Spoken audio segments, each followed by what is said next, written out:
We're tackling relationship issues. Certified sex therapist Emily De Ayala is taking your calls, 713-284-1055. I believe we have a caller on the phone. Tina, are you there? Hi, yes, I'm here. Hi, Tina. What's your question? Good morning, ladies. My question is, my observation also is this. I understand that, women, because of the airbrushing and the Barbie doll, and I do agree that that is a big part of the problem. But also, wouldn't you agree that another part of the problem is how the perception of the perfect woman or the best woman, as far as from a man's point of view? Because that's what men are looking for. And how we always, women, we're always working on ourselves, how to improve our body image, this, that, and the other. What do you do for the man or the son or whatever who's also having this issue, these unrealistic expectations? Because it seems like men say, like all the men in here were like, we love curves. But then you look at the magazines and Maxim, and none of those girls are looking like what I look like. No, So how do you balance that? I mean, is that really what they want, what you guys want? Well, it's true. I mean, this seeps into the guys' collective subconscious as well as kind of what they think is attractive. And so I just think it's important to, especially as parents, education, education, education. Telling, both your sons and your daughters that what you're seeing in the magazines is, probably less than 1% of the population. And if you expect that, you're, less likely to find a partner in the long run because it's just not out there. And if you are attracted to that right off the bat, make sure you go a little bit deeper and get to know them as a person as well. So maybe Tina can help with that with her, I think it was her son that she said. Her son, yeah. Talk to him. I mean, encourage them people to, go out, get to know people. I think we meet someone face to face, and if we're not instantly attracted to them, we're just willing to kind of brush them off the rug. Develop relationships, be friends for a while, and that, perceptions do change over time. So I think that's important to keep in mind. And find those pre-airbrush photos on the internet, you can find them. I'm just saying. Search. Yeah. All right, now I believe we have Marta on the phone. Marta, can you hear us? Yes, I'm right here. My question is, what is normal? Because like the lady before me is, if you really think about it, we're very shallow. We treat people for their looks. But if actually you get to see a lady that is a little bit overweight, but she's happy with herself and she's not in health problems, why we have to criticize her when she's the one that she's happy? Then again, industry of modeling, it sends the wrong image to everybody because they're selling clothes where we've seen these beautiful skinny models that most people were not like that.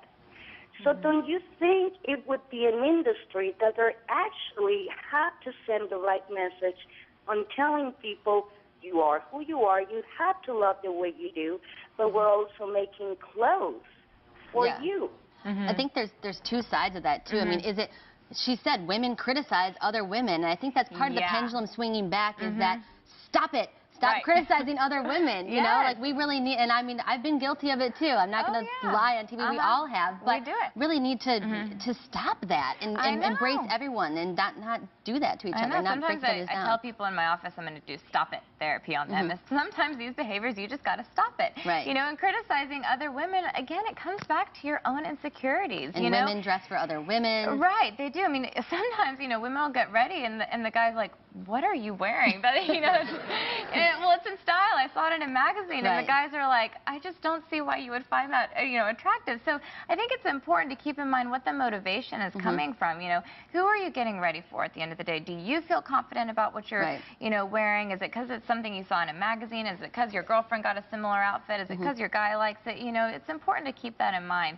You want to do this from yourself. If it stems from you, other people will benefit. And Marta also talked about, why don't more companies make clothes for larger women? And the thing is that if women stop buying other clothes, I mean, money drives everything with the consumerism. So if we stop buying those clothes, then they won't make them. If we start buying plus-size clothes and plus-size clothes start going off the market, designers are going to make more plus-size clothes. Yes, that's absolutely right. We have the power as the consumer to stop all of that as well. You do. I mean, we have a lot more power than we give ourselves credit for, and so I do think that's important to keep in mind. Gotcha. All right, and I think Alexandra is on the line. Alexandra, welcome. Hi. Hi. What's your question? Well, I just wanted to call. I don't have a question, but I just wanted to call and say how unbelievably happy I am that y'all aired this because I recently have recovered from an eating disorder, and I'm just so happy that finally someone got on and said, you know, it's not about weight.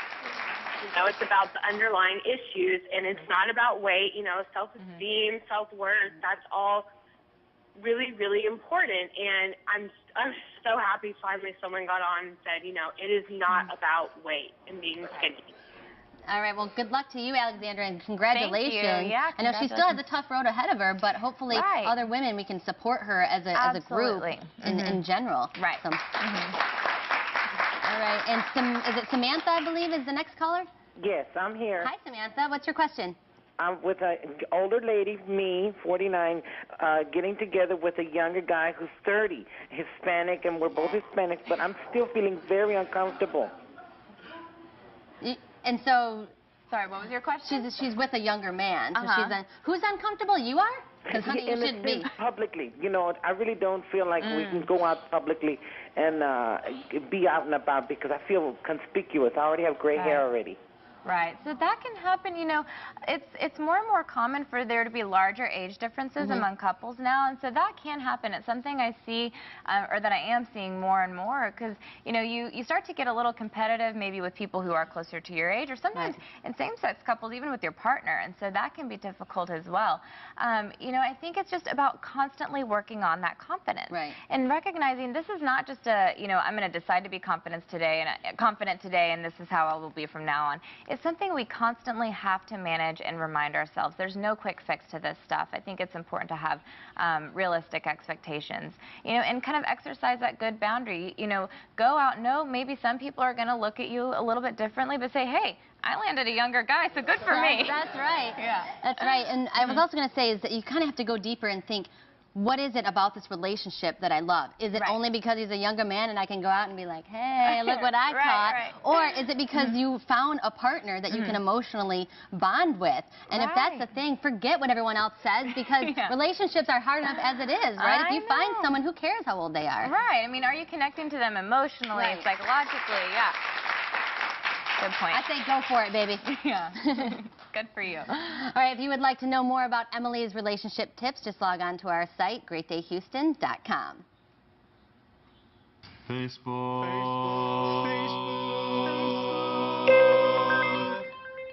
All right, today on Facebook, we want to know, what household item do you find alternative uses for? Maybe you turn ice cube trays into a jewelry organizer, or what about old magazine pages into wrapping paper? Log on and let us know what you think. We'll share some of your comments later in the show. If you got too much stuff, you need to get organized probably, especially if you have a big summer move coming up. How to tackle it head on and save money at the same time. That's next.